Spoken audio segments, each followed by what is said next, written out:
Hello! ഇന്ന് craft video ഒന്നല്ല കേട്ടോ. ഇന്ന് ലീവായതുകൊണ്ട് ഫുള്ള് വീട്ടിലായിരുന്നു. സോ വീട്ടിലാണെങ്കിൽ ഭയങ്കര ചൂടാണ്. ഇപ്പം എല്ലായിടത്തും ചൂടാണ്. സോ അങ്ങനെ വീട്ടിൽ ചൂടെടുത്ത് ഇങ്ങനെ ഇരിക്കുമ്പോഴാണ് ചേട്ടൻ ചോദിച്ചത്, എന്നാൽ പിന്നെ നമുക്കൊന്ന് പുറത്ത് പോവാം. അങ്ങനെ ഞങ്ങളിന്ന് നെയ്യാറ്റിൻകരയിലോട്ടാട്ടോ പോയത്.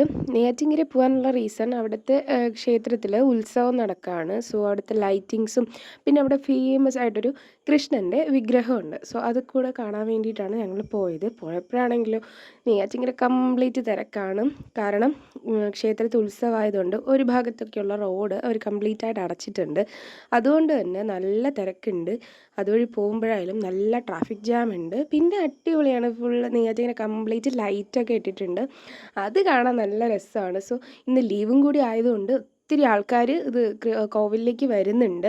കൃഷ്ണനെ കാണാനും പ്രാർത്ഥിക്കാനും ഒക്കെ ആയിട്ട് ഒരുപാട് പേര് വരുന്നുണ്ട്. ഞങ്ങളങ്ങനെ തിരക്കില്ലാത്തൊരിടത്ത് വണ്ടി പാർക്ക് ചെയ്തു. എന്നിട്ട് നമ്മൾ ക്ഷേത്രത്തിലേക്ക് പോവാണ്. അങ്ങനെ പോയപ്പോൾ കൃഷ്ണൻ്റെ ഒരു ലൈറ്റിൻ്റെ ഒരു സംഭവം ഉണ്ടായിരുന്നു. അത് നല്ല രസമുണ്ടായിരുന്നു. അങ്ങനെ നടന്ന് നടന്ന് നമ്മൾ ഫൈനലി ക്ഷേത്രത്തിൻ്റെ ഫ്രണ്ടിലെത്തി. അപ്പോൾ ക്ഷേത്രത്തിൻ്റെ ഫ്രണ്ടിൽ നല്ലൊരു തിരക്കുണ്ട്. അതെന്താണെന്ന് അറിയാൻ വേണ്ടി ഞാനും ചെന്ന് നോക്കി. അപ്പോഴാണ് നമ്മുടെ ഫേമസ് ആയിട്ടുള്ള, അത് വൈറലായ കൃഷ്ണനെ കാണാനാണ് ഇത്രയും ആൾക്കാർ അവിടെ തടിച്ചുകൂടി ഇരിക്കുന്നതെന്ന് മനസ്സിലായി. അങ്ങനെ ഞാനും ആ തിരക്കിൻ്റെ ഇടയിൽ കൂടെയൊക്കെ നുഴഞ്ഞ് കയറി ഫൈനലി കൃഷ്ണനെ ഒന്ന് കണ്ടു. സംഭവം കിടു. കാരണം ഒന്നും പറയാനില്ല, അത്ര റിയലിസ്റ്റിക് ആയിട്ടാണ് ആ കൃഷ്ണനെ ചെയ്തിട്ടുള്ളത്. അപ്പോൾ കാണാത്തവരുണ്ടെങ്കിൽ എത്രയും വേഗം പോയി കണ്ടോളൂ. അപ്പോൾ അത്രയേ ഉള്ളൂ വീഡിയോ. ചാ.